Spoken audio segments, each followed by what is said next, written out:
buenísimo. Ahí nos avisa el GPS mundial que estamos siendo grabados para salvaguardar nuestros derechos de imagen.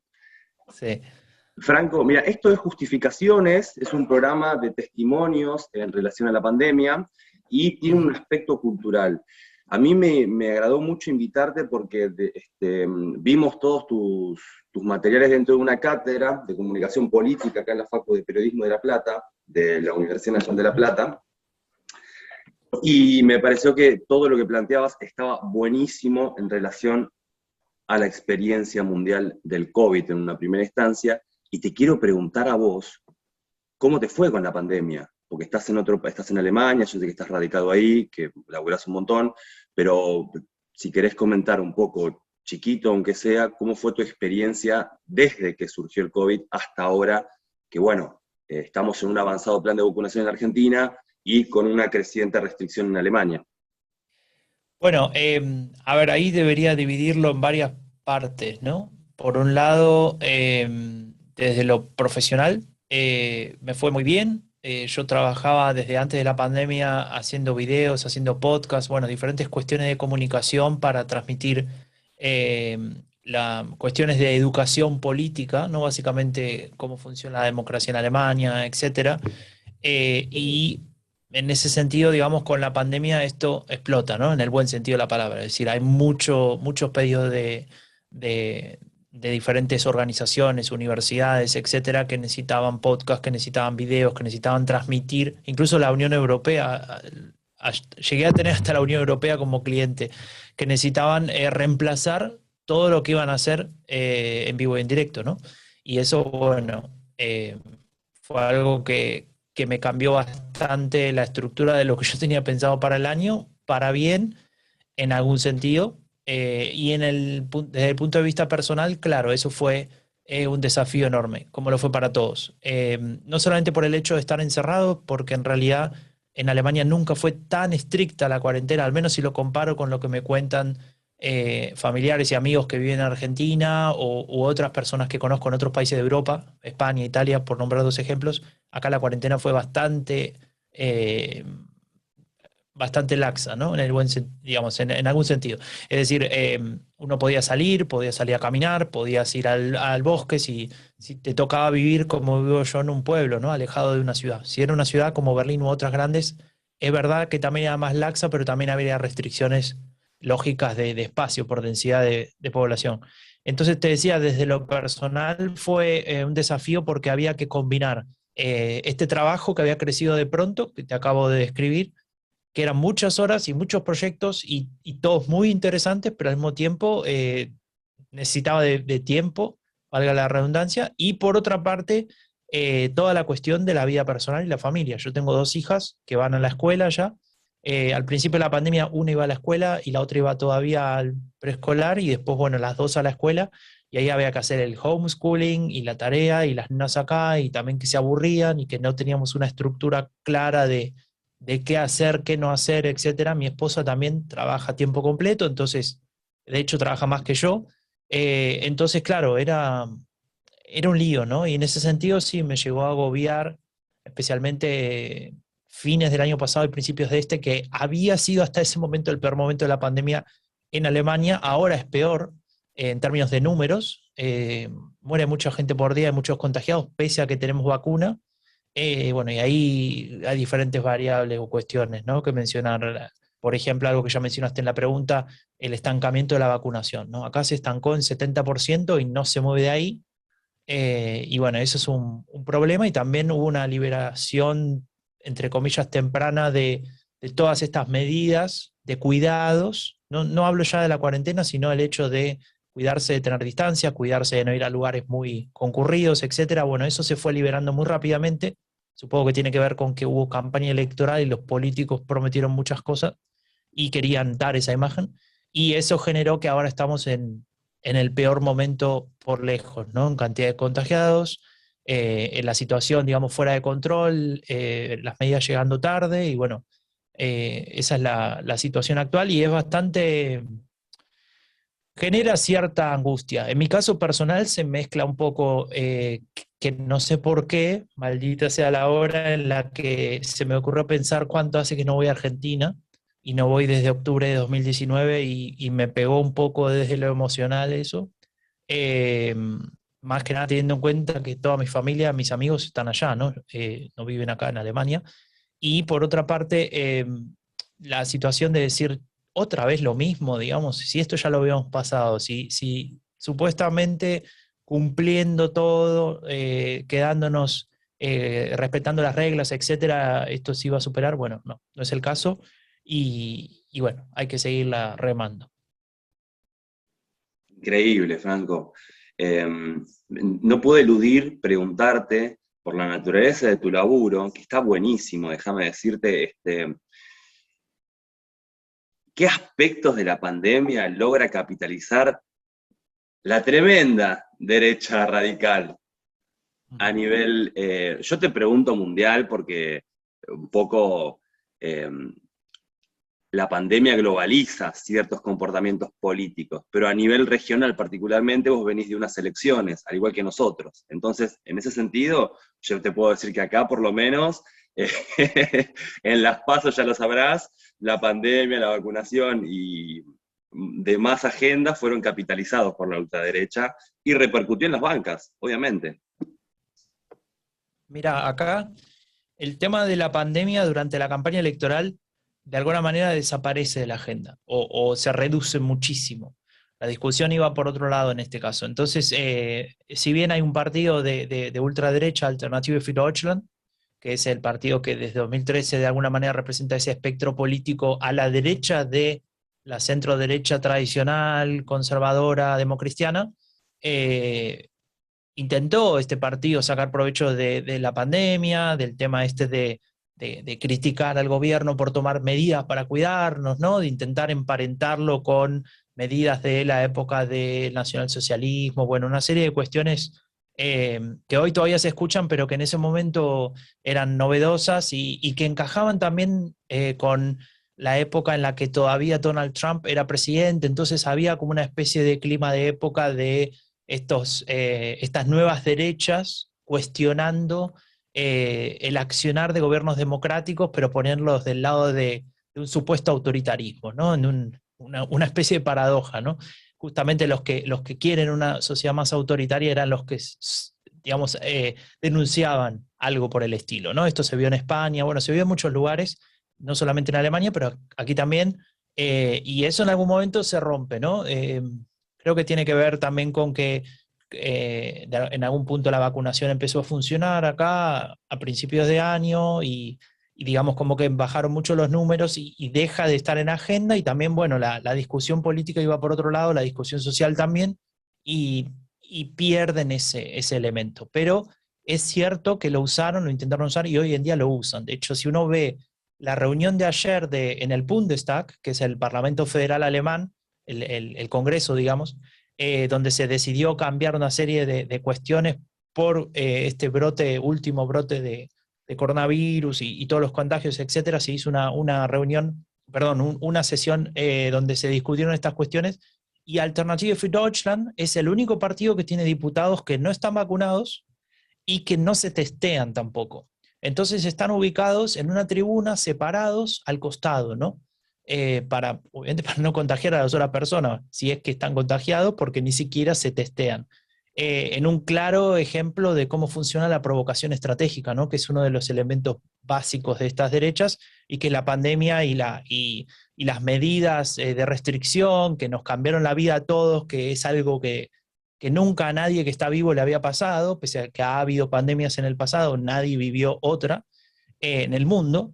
Entonces, claro, era una situación muy especial. Y en ese sentido creo que estos partidos han visto en la pandemia la oportunidad, de hacer lo que mejor saben hacer, que es aprovechar la polarización, ¿no? La discusión, el conflicto, pero no el conflicto en el sentido positivo, que pueda llegar a producir, un movimiento, ¿no? Un progreso, una reforma, un cambio, en el sentido más clásico, si se quiere, de la discusión política democrática, donde hay posiciones, y bueno, se discute, se delibera, se toman decisiones, sino el conflicto en el sentido más destructivo, ¿no? El conflicto como generación de rispideces, de crispación, de odio respecto de un grupo con otro, digamos, produciendo un argumentario muy binario, ¿no? O sos bueno o sos malo, o estás de mi lado o estás del otro lado, o haces lo que hay que hacer correctamente o sos una mala persona. Y eso,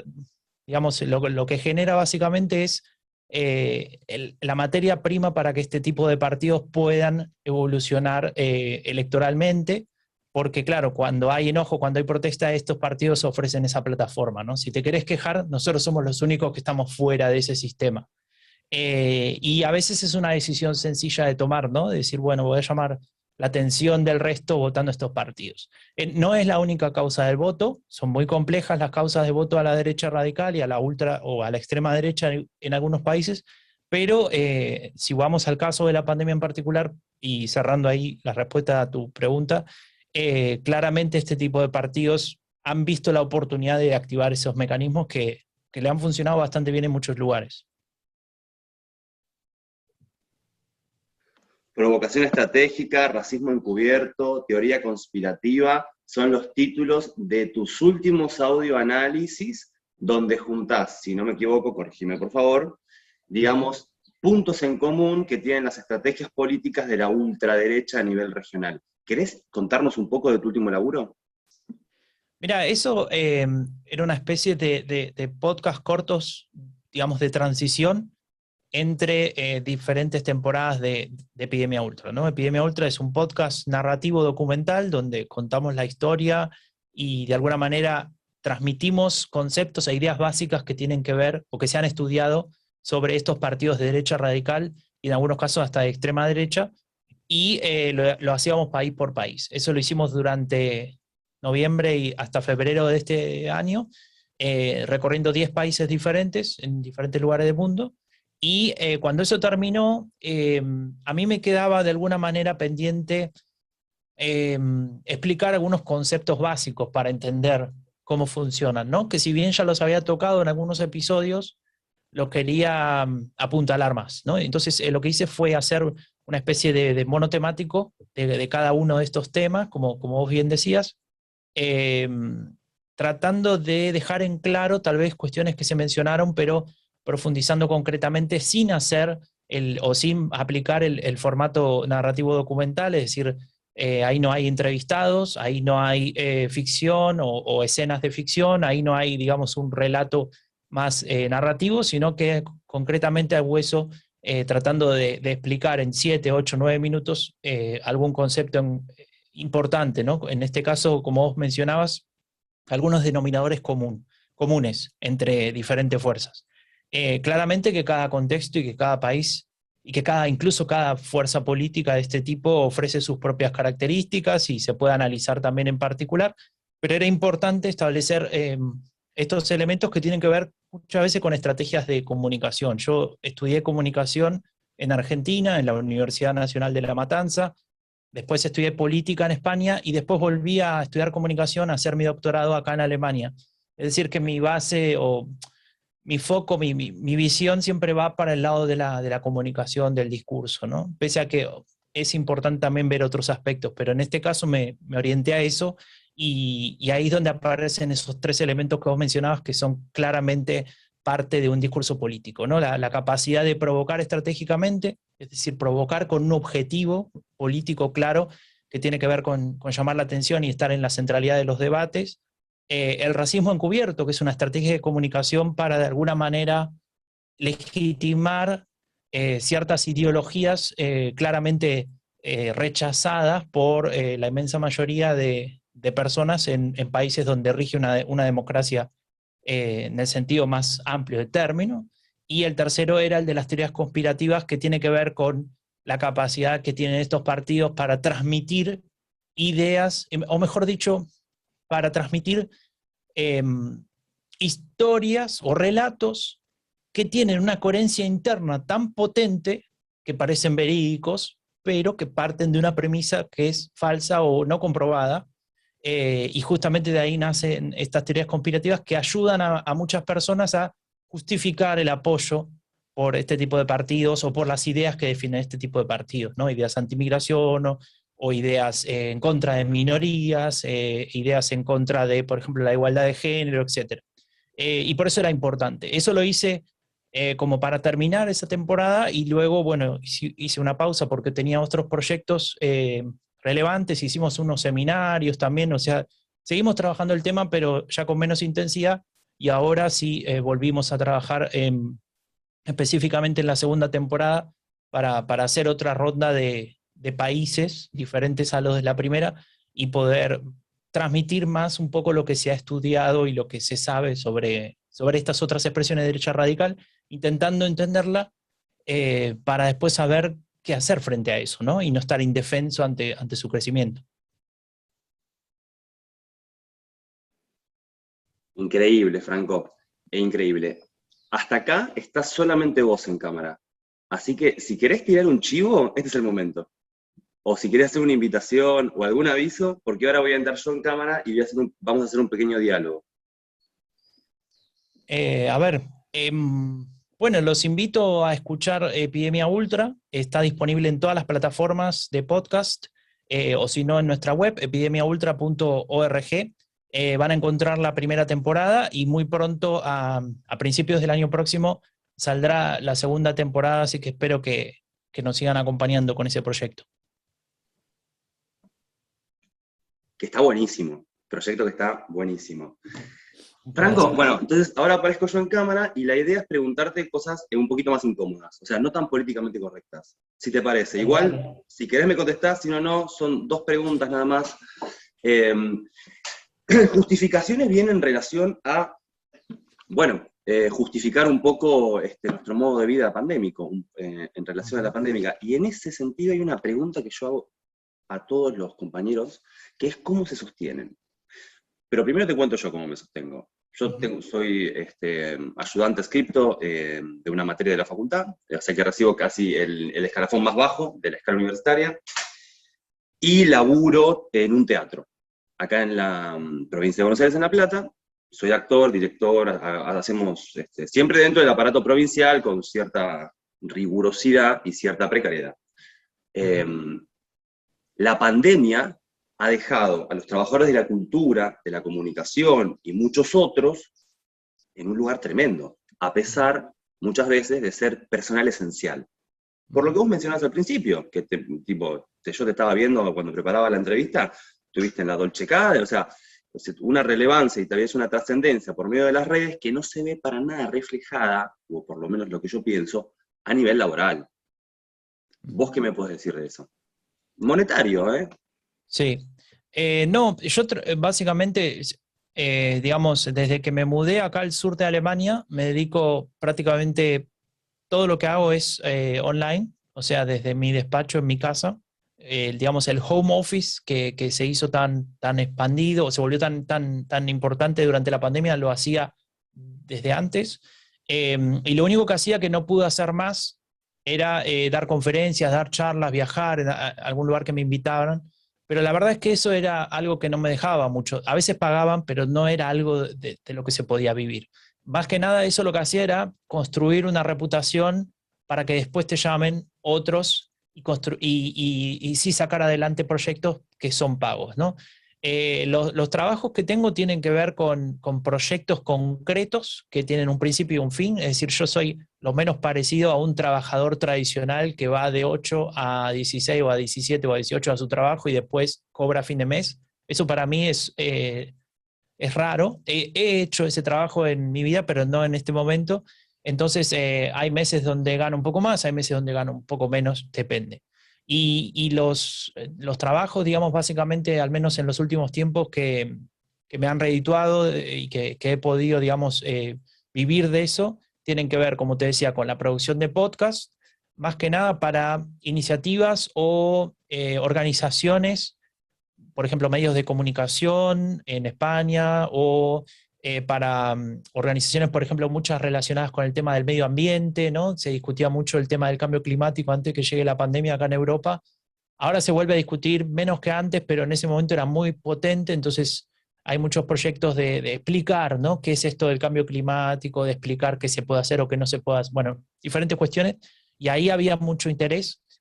Y como te decía, cuando llega la pandemia, lo que a mí me pasa es que hay muchos clientes míos, digamos, por ejemplo, te decía la Unión Europea, que tenían pensado para sus fondos, para sus presupuestos, un montón de actividades, pero que eran todas presenciales.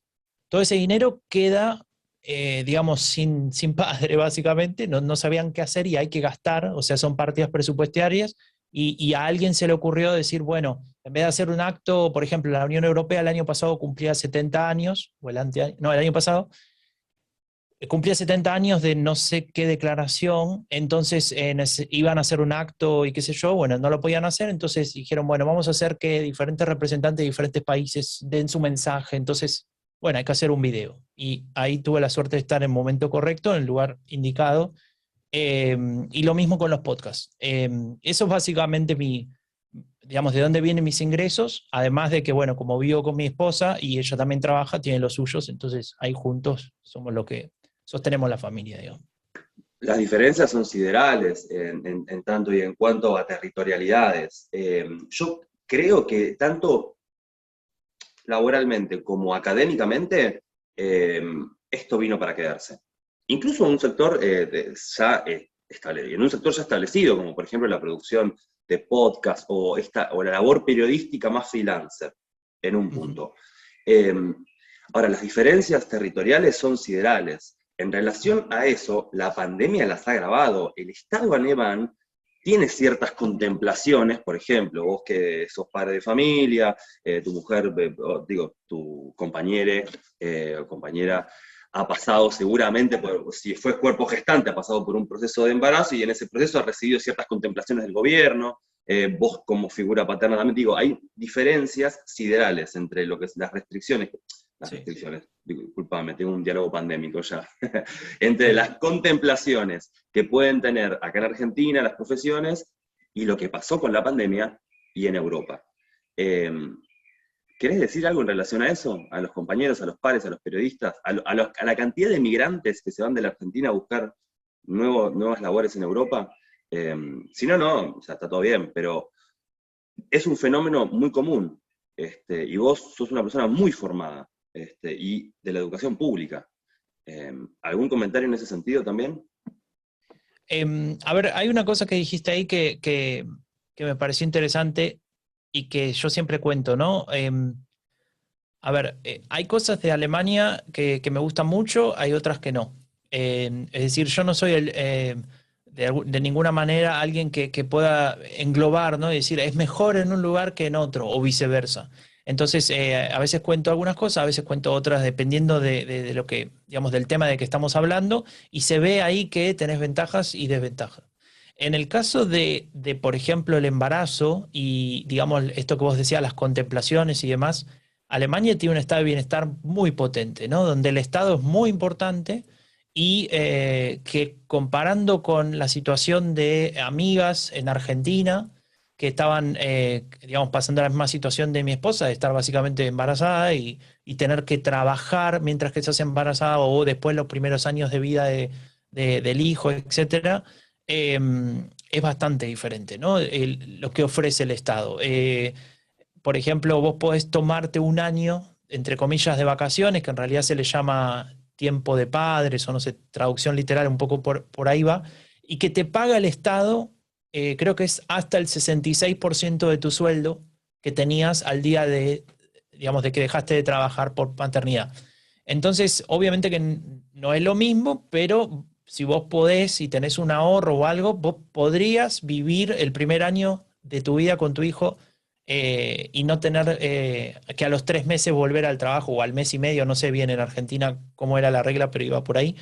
Y eso creo que es un cambio bastante importante y también lo interesante es, obviamente que no está, no es perfecto, pero sí que está bastante claro en esa regla la importancia de que ese no es entre comillas, obligación de la mujer exclusivamente, sino que el hombre también tiene su responsabilidad ahí. Entonces, en esa regla, lo que se puede hacer es dividir ese tiempo de padres entre padre y madre, ¿no? Entonces, te doy un ejemplo.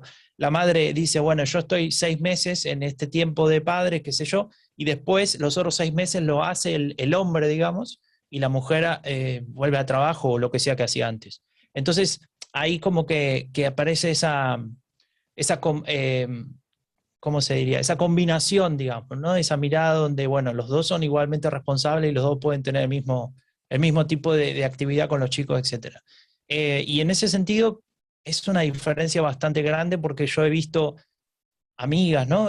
O conocidas allá en Argentina, que es muy difícil esa etapa, ¿no? De tener que combinar el trabajo con la maternidad, etcétera, o también la visión esta, si querés, más machista, para ponerle el nombre, del hombre, bueno, hacete cargo vos de la educación, ¿no? Y yo hago mi vida porque así se hace, ¿no? Son modelos Y creo hegemónicos. que eso es bastante importante. Modelos, ¿Cómo? modelos hegemónicos, como vos bien describías en un cierto sentido. A mí me gustaría preguntarte por, eso soy yo, la salida de Merkel, ¿no? Porque te vi en YouTube, una líder para recordar, me pareció genial, aparte estabas como de traje, con distancia social, como una experiencia muy desde el soporte europeo de, bueno, ok, estamos ahí, cumplimos con el protocolo, la comunicación es libre, fuera de intereses, estamos en un sistema democrático que va a renovar sus bancas después de una líder de muchísimos años, que contribuyó a todo lo que vos dijiste hace ratito, o sea, Sí. a todo. Eh, Es interesante porque ella viene de un Muy interesante. partido de centro derecha, ¿no? Y no se O sea, autopercibe a ver, feminista, digamos. claro, bueno, eso recién hace unas semanas dijo que sí. Es raro eso, porque siempre había dicho que no, que no, que no, y ahora, bueno, dijo que sí porque, no sé, era otro tipo de pregunta. Dijo, bueno, si eso es ser feminista, entonces sí soy feminista. No sé, yo creo que siempre, a ver, Merkel es un animal político y siempre se cuidó de decirlo porque si ella decía que era feminista en su partido, recordemos que ella pertenece a lo que sería la derecha o la centro derecha alemana, ¿no? Conservadora. Entonces decir que sos feminista te puede jugar en contra, en términos políticos, lo digo. Eh, y es una mujer que, habiendo sido ministra durante todos los 90, hasta que fue canciller a partir de 2005 hasta ahora, y que sigue siendo, ha generado muchas leyes y muchas iniciativas para procurar que las mujeres empiecen a lograr cierta paridad, ¿no? De que se rompa esta, este modelo de familia tradicional de los 50, de los 60, ¿no? Del hombre trabajando, la mujer a su servicio en la casa. La mujer tenía que pedir permiso para trabajar, para manejar, para cualquier cosa, no disponía de su dinero. Era prácticamente un hijo más, digamos, en este término de autoridad, ¿no? Padre autoridad y después tenía como ese rol por debajo, ¿no? Y obviamente con todas las actividades. A ver, no estoy contando nada nuevo, ¿no? En Argentina, en un montón de países es lo mismo. A lo que voy es que Merkel lo que hizo fue, de alguna manera, impulsar, trabajar a favor de diferentes leyes que iban de a poco erosionando eso. No es una revolucionaria, no es alguien que vos decís tenía la bandera del feminismo y iba para adelante, más allá de que no lo diga, digo, no era alguien que venía a cambiar el sistema y nunca creo que se lo propuso. Pero sí hay que reconocer que cuando mirás todo lo que se fue promulgando en términos de leyes o en términos de políticas públicas, en ese sentido, ha cambiado y ha modificado también a su propio partido en ese sentido. Eso es algo valorable. Después tiene un montón de otras fallas y otras discusiones que podemos tener, digamos, el lado negativo existe. Pero sí que es Decirle cierto que quieras. que ella lo ha tenido siempre claro. Decirle que, ¿Cómo? yo te digo alguna. Te digo Grecia e inmigrantes. Vos decime otra si querés. Claro, bueno, esos son dos puntos muy relevantes. Le podemos agregar la incapacidad para reaccionar de manera veloz ante la cuestión del cambio climático, ¿no? De poner a Alemania, que es potencia, en un lugar de importancia para liderar eso. Digamos, voy a decir una frase muy trillada, ¿no? Pero tenemos una sola tierra, entonces eso no puede esperar a que los consensos y a que la realidad política, como ella siempre dijo, ¿no? Que ella no hacía nada que no sea posible. La política es el arte de lo posible, era su frase. Bueno, A veces no, a veces hay que ir más allá. Entonces, claro, si comparamos con lo que te decía recién del tema de las mujeres, si vos ves el cumulativo a lo largo de todos esos años en política, 30 y pico de años haciendo política, bueno, claro, Alemania estaba acá y ahora está mejor en esa categoría. Pero hay temas que no pueden esperar ese proceso. O al menos yo no, me parece que hay, digamos, determinadas cuestiones que necesitan de ser un poco más ambicioso. Y bueno, eso es algo que Merkel nunca ha conseguido con respecto a lo del cambio climático. Con respecto a la digitalización, también es un país que, pese a ser potencia, fue durante mucho tiempo antes que China el país que más exportaba. O sea, un país que claramente tenía que liderar cuestiones de tecnología, etcétera, no lo ha conseguido y ahora tenemos un país que está muy complicado en ese sentido, ¿no? Para que te des una idea, durante toda la pandemia una de las complicaciones era la coordinación entre ministerios y entre organismos públicos porque no está todo digitalizado, porque no está todo conectado y porque, por ejemplo, se comunican todavía por fax. Y vos decís, bueno, hay gente que ni sabe lo que es un fax, ¿no? Porque nació después de que eso exista y que tenga masividad. Entonces, claro, esos son fallas para alguien que hace 16 años que gobierna el país. No fue un pedacito, ¿no? Y puede llegar a decir, no, es que no me dejaron. No, 16 años seguidos gobernando, siendo la canciller, y aún así no logró. Entonces, esas son algunas de las cuestiones. Y una más para cerrar, si querés, que es muy importante y es la inequidad social. En Alemania, si bien es un país que le va bien, que si lo comparas con otros, obviamente le va mucho mejor, hay sectores de la sociedad que están muy mal y hay otros sectores que están demasiado bien, que son los menos, ¿no? Entonces, ahí se fue generando a lo largo de bastante tiempo, que empezó con la socialdemocracia. Esto no se lo voy a adjudicar a Merkel en exclusiva, obviamente estos son procesos de largo plazo, pero sí que Merkel tuvo que ver con que eso no se vuelve, digamos, de alguna manera no se reduzca. Acá en Alemania le llaman la tijera que se abre, ¿no? Porque como que se separan los dos polos. Entonces se usa esa metáfora. Y, y claro, hay mucha gente que para vivir tiene que pedir ayuda del Estado, más tener uno o hasta dos trabajos. Eh, y con eso llega a fin de mes. Obviamente que como la pobreza es un concepto relativo y vos comparás pobreza con pobreza de diferentes países, me vas a decir, bueno, pero ningún alemán se muere de hambre o tiene que vivir en la calle porque no le alcanza. Bueno, es cierto, eso no es así porque el Estado siempre de alguna manera ayuda. Tal vez no de la mejor manera y tal vez con digamos, con diferentes condiciones que te quitan algo de dignidad, por ejemplo, ¿no?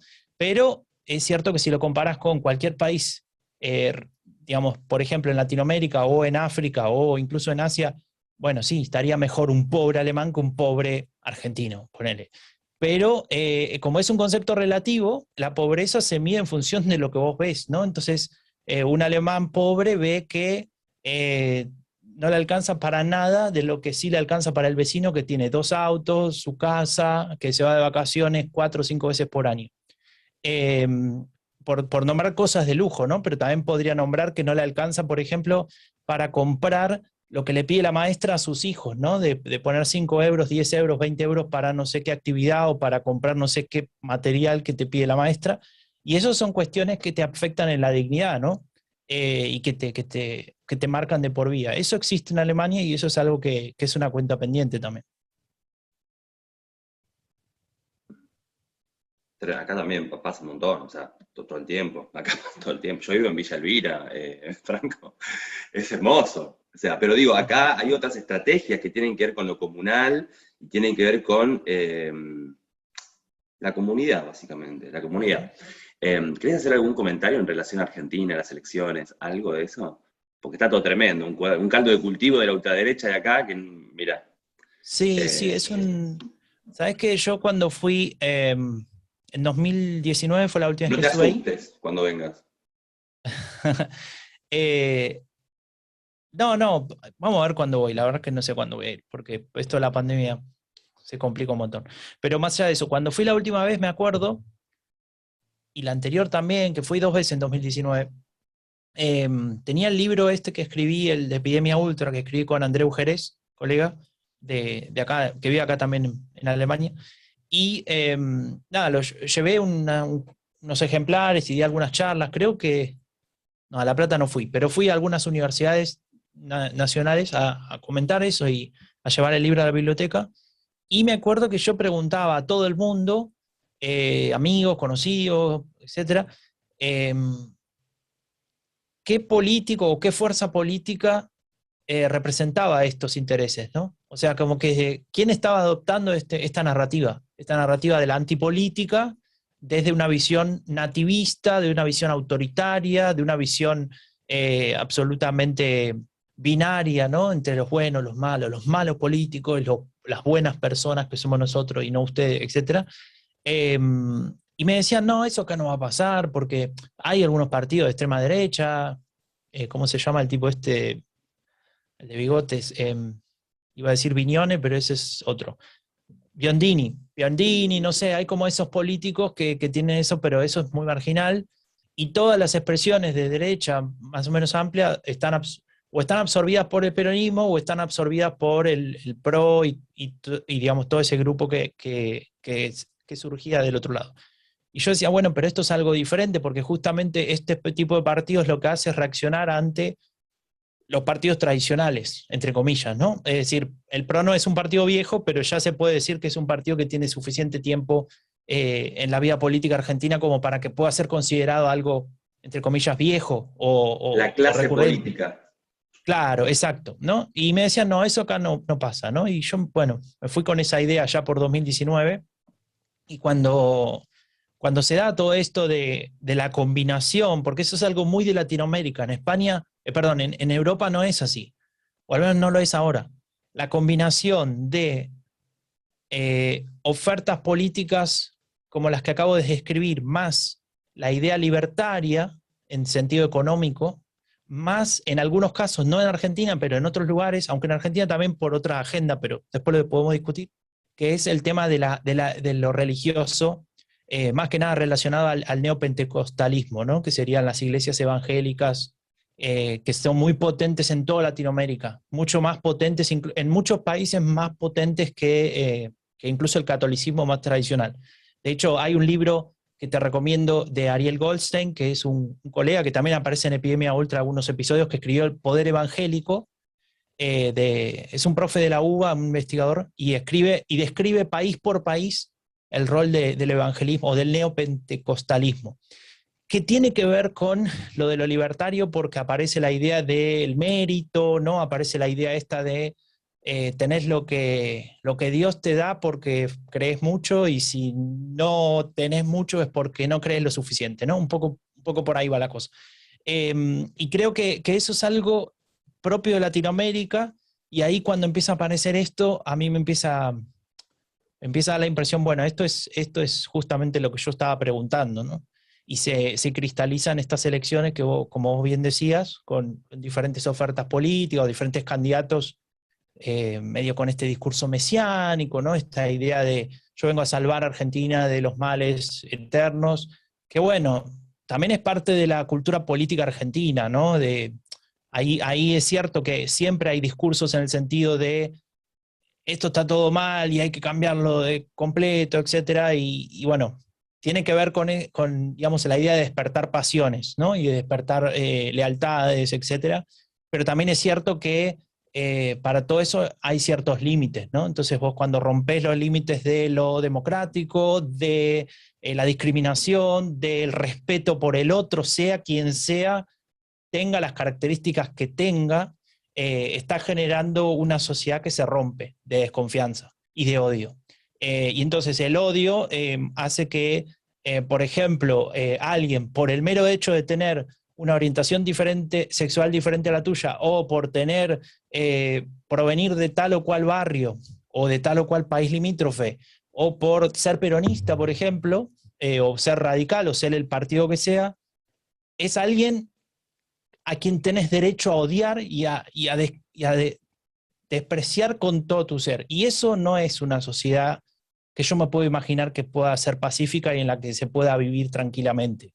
Eso es una sociedad que tiene mucho más que ver con épocas, digamos, despreciables, no solo de Argentina, sino de diferentes lugares del mundo. Y eso es lo que, desde mi punto de vista, y por eso hacemos Epidemia Ultra, se termina escondiendo y termina de alguna manera siendo la esencia de estos partidos de derecha radical, ¿no? Esta idea de una sociedad polarizada desde el punto de vista afectivo y sin ningún lugar para el que piensa, hace o quiere algo diferente a lo que vos considerás más o menos correcto. Y bueno, esa es un poco mi visión, aunque me has preguntado por Argentina, pero me fui de vuelta a lo general, perdón. Increíble, increíble. Argentina, país de generalidades. Gracias, Franco. Increíble, increíble. Sony 45, yo te recontra agradezco estos últimos 5 minutos. Es un placer charlar con vos y voy a dejar de grabar ahora.